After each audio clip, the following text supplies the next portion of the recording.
नमः शिवाय। ओम नमः शिवाय। शिव हरि बच्चों बोलो श्री कृष्ण भगवान की जय।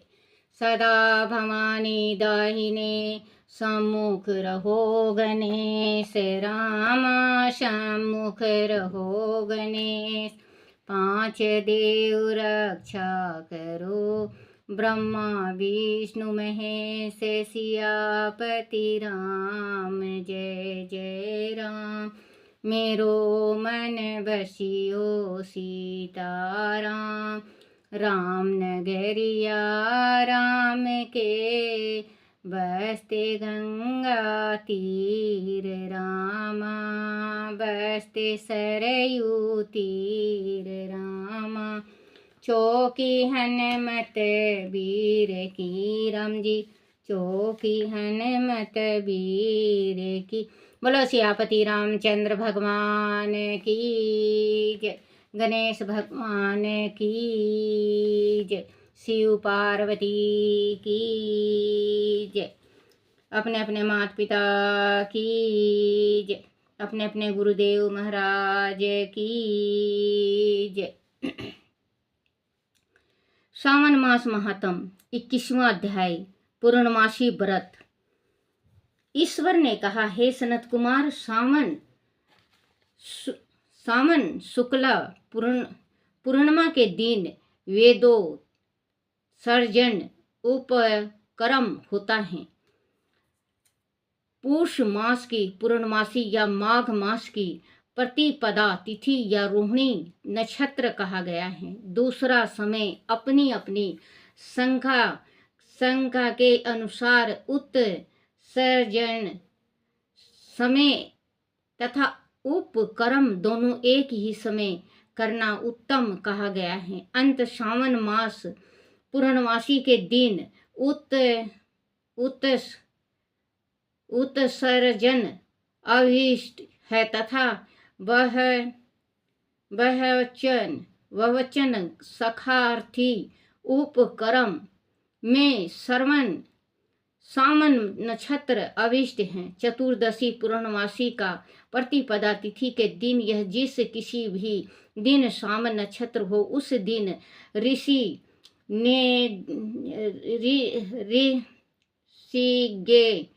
नदियों का उपक्रम होता है। आयुर्वेदियों का उपक्रम पूर्णमासी में तथा सर्ववेदिकों का हस्त नक्षत्र में होता है। उपक्रम गुरु और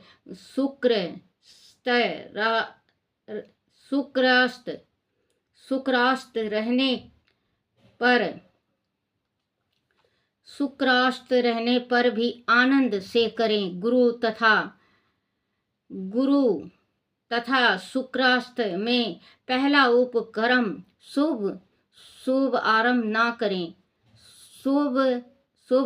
ना करें वह शास्त्र का मत है। ग्रहण तथा संक्रांति आदि योग दुष्ट समय आ जाने पर दूसरे काल में करें।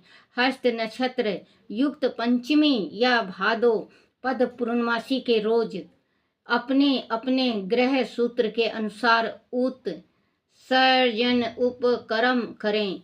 माल मास और जाने पर शुक्ल पक्ष में करें। यह दोनों उत्सर्जन और उपक्रम नित्य हैं। नियम द्वारा उनको हर साल करें। उपक्रम की समाप्ति होने पर द्विजातियों के समक्ष उसी सभा में स्त्री सभा दीप समर्पण करें और आचार्य यह अन्य ब्राह्मणों को दे। पहले सोने चांदी या तांबे के पात्र में एक सेर गेहूं रख उनके ऊपर गेहूं के आटे का दिया बनाकर रखें तथा उस जला दें। घी या तेल से योग कर 3 बत्ती ब्राह्मण को दक्षिणा पान सहित वह दिया तथा ब्राह्मण का पूजन कर इस मंत्र को कहें। यह श्रेष्ठ सभादीप दक्षिण पान सहित देवरथ देवरथ के लिए दिया है। इस सभा दीप के देने से मेरे सब मनोरथ परिपूर्ण हो तथा पुत्र पौत्र आदि सब कुल समूह जवल हो, यश की वृद्धि हो। इस प्रार्थना मन मात्र से जन्मतर में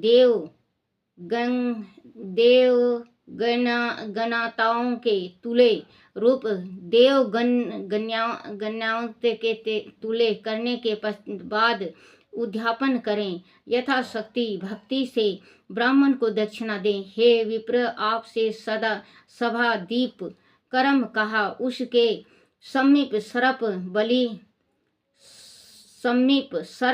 बलि करें। दोनों कार्य अपने अपने ग्रह सूत्रों को देख कर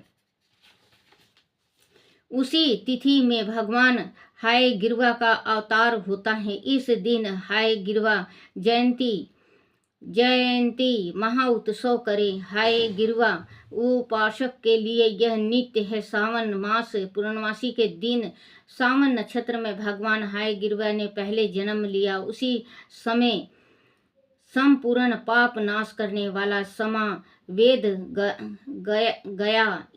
उसी पूर्णमासी के दिन रक्षा बंधन कहा है। वह सब रोग तथा सब अशुभों का नाश करने वाला है। हे मुनि सादुल, उनके पुराण इतिहास को आप सुने। पहले इंद्राणी ने जय सिद्रयथ इंद्र के लिए इस किया है। विप्र, पहले 12 साल लगातार देव तथा असुर युद्ध हुआ। इंद्रनी ने उसी समय सूर्येश्वर को थका देखकर कहा, हे देव, आज चतुर्दशी है, कल सुबह अच्छा होगा, मैं रक्षा बंधन करूंगी, जिसे करने मात्र से आप अजय होंगे। जो कहकर इंद्रनी ने पूर्णमासी के दिन मंगल आदि की इंद्र ने रक्षा बंधवा ब्राह्मणों सहित सवस्ती वाचन किया। दानव सेना पर चढ़ाई की। क्षण भर में प्रतापी इंद्र ने दानों को जीत लोक त्रय में फिर विजय प्राप्त की। हे मुनीश्वर, आप से मैंने यह रक्षा सूत्र का प्रभाव कहा। बोलो श्री कृष्ण भगवान की जय। बोलो शिव पार्वती की जय। बोलो श्री कृष्ण भगवान की जय।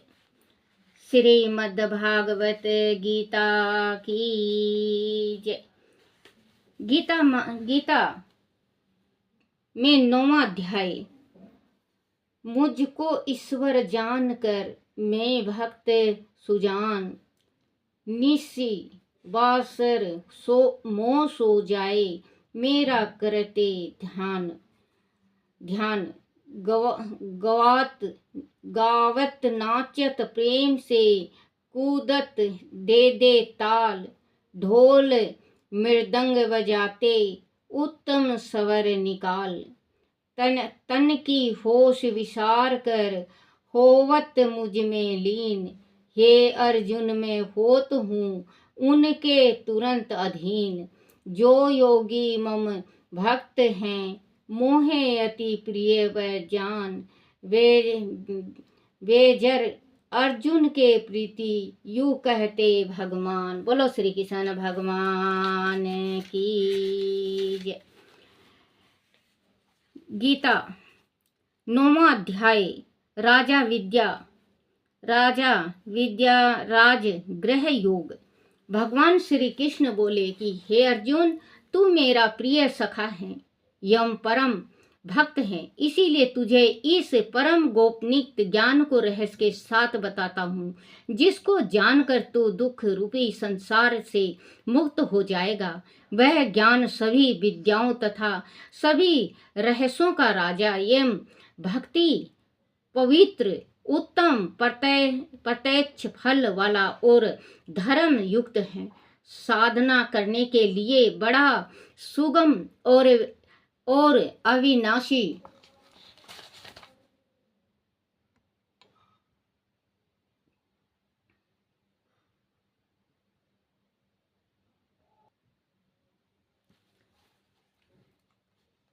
हे कुंते, इस तत्व ज्ञान रूप धर्म में श्रद्धा रहित प्राणी मुझे न प्राप्त होकर मृत्यु रूपी संसार चक्र में भ्रमण करता है। हे धनंजय, मुझे सच्चिदानंद परमात्मा द्वारा ये सभी जगत जल से बर्फ के सदृश परिपूर्ण है और सब भूत प्रेत अंतर्गत संकल्प के आधार शीतल हैं, लेकिन वास्तव में मैं उनमें शीतल नहीं हूँ। सृष्टि में जितने भी प्राणी हैं वह मेरी ही माया है।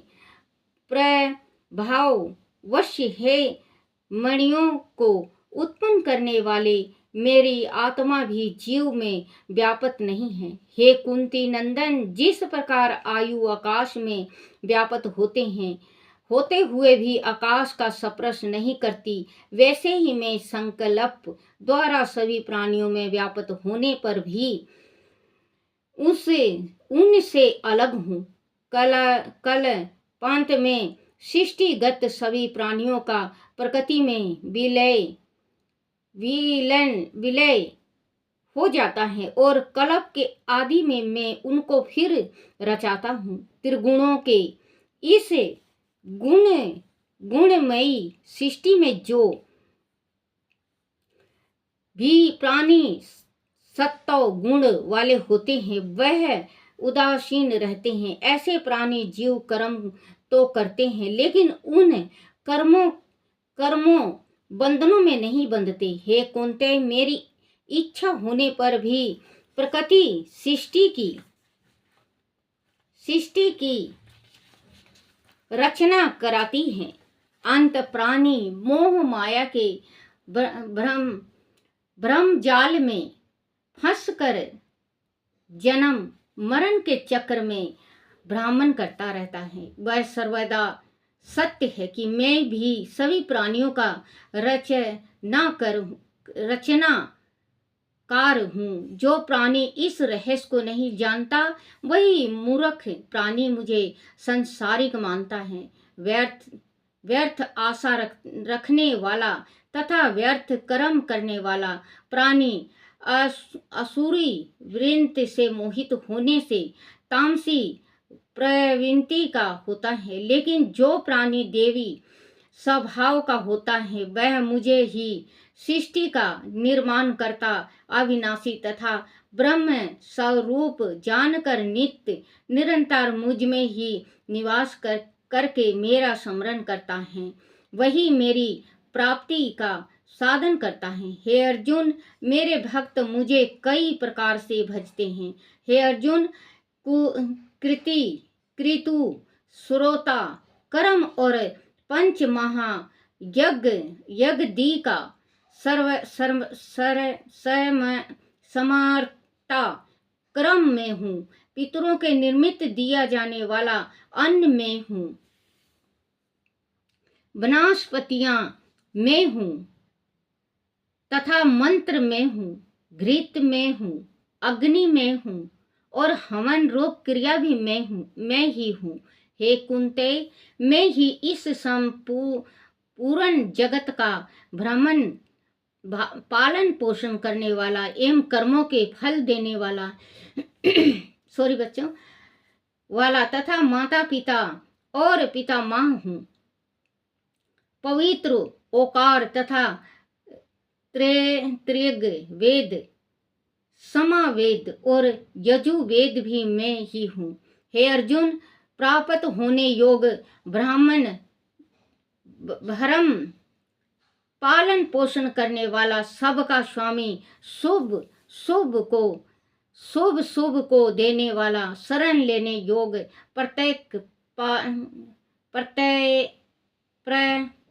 प्रत्युपकार न चाहने वाला किंतु हित करने वाला, उत्पत्ति प्रलय रूप सबका आधार और अविनाशी कारण भी मैं ही हूँ।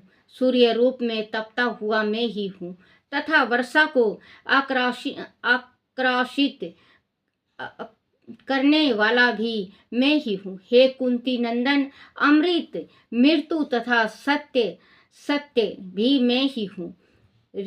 ऋषि गए वेद समवेद तथा यजुर्वेद में मैं सकाम कर्मों के निमित्त जिन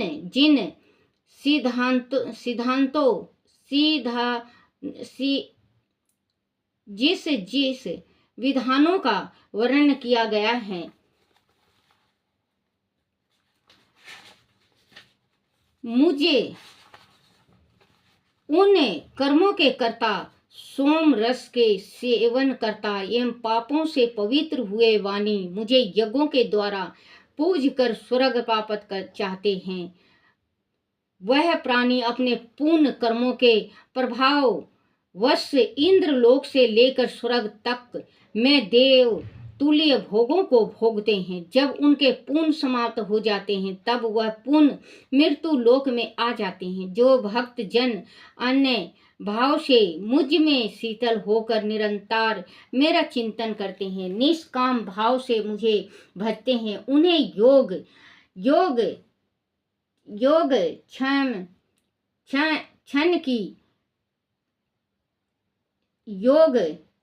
क्षम की प्राप्ति में स्वतः करा देता हूँ। हे अर्जुन, जो प्राणी अन्य देवताओं को पूजते हैं वह भी मेरी ही आराधना करते हैं, किंतु उनकी पूजा अर्चना अविधि पूर्वक होती है, क्योंकि संपूर्ण योगों का भोक्ता और स्वामी मैं ही हूँ। परंतु वह अज्ञानवश मुझे अधि यज्ञ स्वरूप परमेश्वर को तत्व से नहीं जानते, इसीलिए पूर्व जन्म को प्राप्त होते हैं, लेकिन मेरे भक्त का पूर्व जन्म नहीं होता। हे अर्जुन, मेरे पूजन में जो भक्त पत्र पुष्प फल जल तथा नैवेद्य इत्यादि मुझे प्रेम और श्रद्धा पूर्वक अर्पण करता है, उसे सद्बुद्धि एवं निष्काम प्रेमी भक्त का प्रेम पूर्वक अर्पण किया हुआ वह पात्र पुष्प दी मैं सगुण रूप से प्रकट होकर प्रीति सहित स्वीकार करता हूँ। इसीलिए हे अर्जुन, तू जो भी कर्म करता है, जो कुछ खाता है, जो हवन करता है, जो कुछ दान देता है तथा जो कुछ सब धर्म चरण रूप तप करता है, वह सब मुझे अर्पण कर दे। इस प्रकार अर्पण भाव के उदय होने से संन्यास वृत्ति होती है तथा शुभ अशुभ कर्म बंधनों से मुक्ति पाकर तू भी मुझको ही प्राप्त हो जाएगा। मैं सभी जीव में व्याप्त हूँ। जो मुझे श्रद्धा एवं निष्ठा निष्कपट भाव से भजता है, उसके हृदय में मैं प्रत्यक्ष रूप से विराजमान रहता हूँ। आदि कोई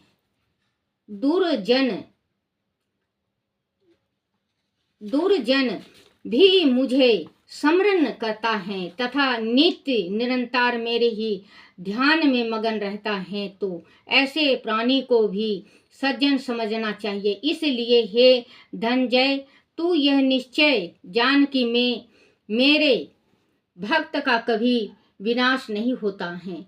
अर्जुन, मुझे ऐश्वर्यवान गंभीर तथा बलवान वासुदेव के प्रति नियम भाव रखते हुए भक्ति पूर्वक साष्टांग दंडवत प्रणाम कर अपने मन को मुझ में लगा। ऐसा करके तू मुझे भी प्राप्त कर लेगा।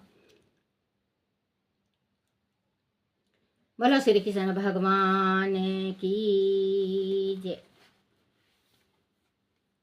9वां अध्याय गीता का महात्म।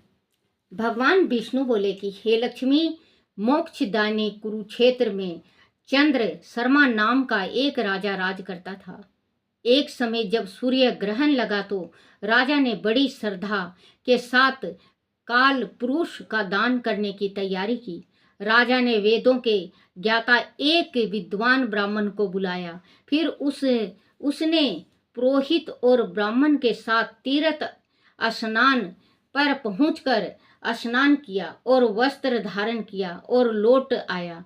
राजा ने यथोचित विधि से भक्ति पूर्वक ब्राह्मण को काला पुरुष का दान कर दिया। तभी काल पुरुष का हृदय चीर कर उसमें से पाप चंडाल के रूप में प्रकट हुआ और कुछ ही क्षण बाद निंदा भी एक चंडालनी का रूप धारण करके काल पुरुष के शरीर से प्रकट हुई। चंडाल और चंडालनी की आंख लाल थी। वह बाल पूर्वक ब्राह्मण के शरीर में प्रवेश करने लगे। ब्राह्मण मन ही मन गीता के 9वें अध्याय का जाप करने लगा। राजा चुपचाप खड़ा आश्चर्य के साथ उस कौतुक को देख रहा था। ब्राह्मण के हृदय में भगवान गोविंद विराजमान थे और वह उन्हीं के ध्यान में मगन था। गीता के 9वें अध्याय के अक्षरों से प्रकट हुए विष्णु दूत को द्वारा पीड़ित होकर वह दोनों चंडाल चंडालनी भाग गए। उस घटना को देखकर राजा के नेत्र आश्चर्य से भर उठे। उसने ब्राह्मण से पूछा कि हे ब्राह्मण श्रेष्ठ, इस महाभय का आपत्ति को आपने किस प्रकार दूर किया? आपने किस इष्ट देव को निमंत्रित किया तथा किस मंत्र का जाप किया था जिससे आपको मुक्ति मिली? वह दोनों चंडाल और चंडालनी कौन थे? उनके सम्मुख कैसे और कहां से उपस्थित हुए तथा शांत कैसे हो गए? राजा के प्रश्नों के उत्तर देते हुए ब्राह्मण ने कहा कि हे राजन, चंडाल का रूप धारण करके पाप प्रकट हुआ था तथा चंडालनी का रूप धारण करके निंदा प्रकट हुई थी। वह मेरा अनुभव कहता है मैं उस समय गीता के 9वें अध्याय के श्लोक का मन ही मन जाप कर रहा था। उसी के प्रभाव से मेरे ऊपर आया संकट टल गया। वह सुनकर राजा नित्य स्नान के पश्चात गीता के 9वें अध्याय का पाठ करने लगा। 9वें अध्याय का प्रतिदिन पाठ करने से राजा परम गति को प्राप्त हुआ। वह कथा कहने के पश्चात भगवान विष्णु ने कहा कि हे लक्ष्मी, गीता के 9वें अध्याय का पाठ करने से प्राणी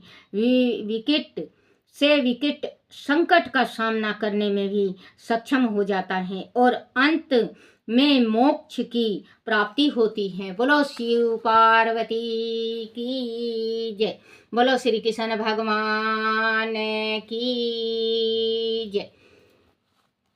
श्री कृष्ण गोविंद हरे मुरारी, हे नाथ नारायण वासुदेवाय, हे नाथ नारायण वासुदेवाय। बोलो श्री कृष्ण भगवान की जय हो। आरती श्री शिव जी की। ओम जय शिव ओमकारा, ओम भजो शिव ओमकारा। ब्रह्मा विष्णु सदा शिव, ब्रह्मा विष्णु सदा शिव, अर्धंगित धारा। ओम जय शिव ओमकारा, एकानंद चतुरानंद पंचानंद राजे, बोले पंचानंद राजे। हन शासन गरुरासन, हन शासन गरु राशन, विकवाहन साजे। ओम जय शिव ओमकारा, एक दो भुज चार चतुर भुज, 10 बुझते सोहे भोले, 10 बुझते सोहे, तीनों रूप निरखता, तीनों रूप निरखता, त्रिभुवन जन मोहे। ओम जय शिव ओमकारा, अक्षमाला वनमाला, मुंडमाला धारी, भोले मुंडमाला धारी। चंदन मृग मद सोहे, चंदन मृगमद सोहे भोले शशिधारी।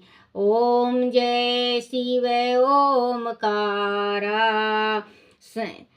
सीतांबर पीतांबर बागंबर अंगे, भोले बागंबर अंगे। सनकादिक भूतादिक, सनकादिक गरुरादिक भूतादिक संगे। ओम जय शिव ओमकारा, कर के मदक मंडलु, चक्र त्रिशूल धरता, भोले चक्र त्रिशूल धरता।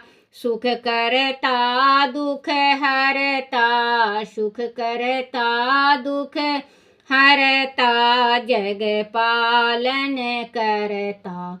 ओम जय शिव ओमकारा, ब्रह्मा विष्णु सदा शिव, जानत अविवेका, भोले जानत अविवेका। प्राण अक्षर में शोभित, प्राण अक्षर में शोभित, ये तीनों एका। ओम जय शिव ओमकारा, ओम जय शिव ओमकारा। त्रिगुण शिव जी की आरती जो कोई नर गावे, भोले प्रेम सहित गावे, भोले तन मन धन गावे। कहत शिवानंद स्वामी, पढ़त हरोहर स्वामी, मन मंचित फल पावे। ओम जय शिव ओमकारा, ओम जय शिव ओमकारा, भोले जय शिव ओमकारा। हर हर गंगे, हर हर गंगे। हे मेरे शिव भोले, दया करो, कृपा करो, सुख शांति दो। हे मेरे शिव भोले, मेरे से कोई गलती होगी हो, कोई टूटी हो जाए, कोई भूल हो जाए, मेरे शिव भोले मुझे क्षमा करना, क्षमा करना, क्षमा करना, क्षमा करना। जय मैं शिव भोले की, जय मैं शिव भोले की, जय मैं शिव भोले की, जय मैं शिव भोले की जय। हर हर गंगे, हर हर गंगे, हर हर गंगे, हर हर महादेव, हर हर महादेव, हर हर महादेव।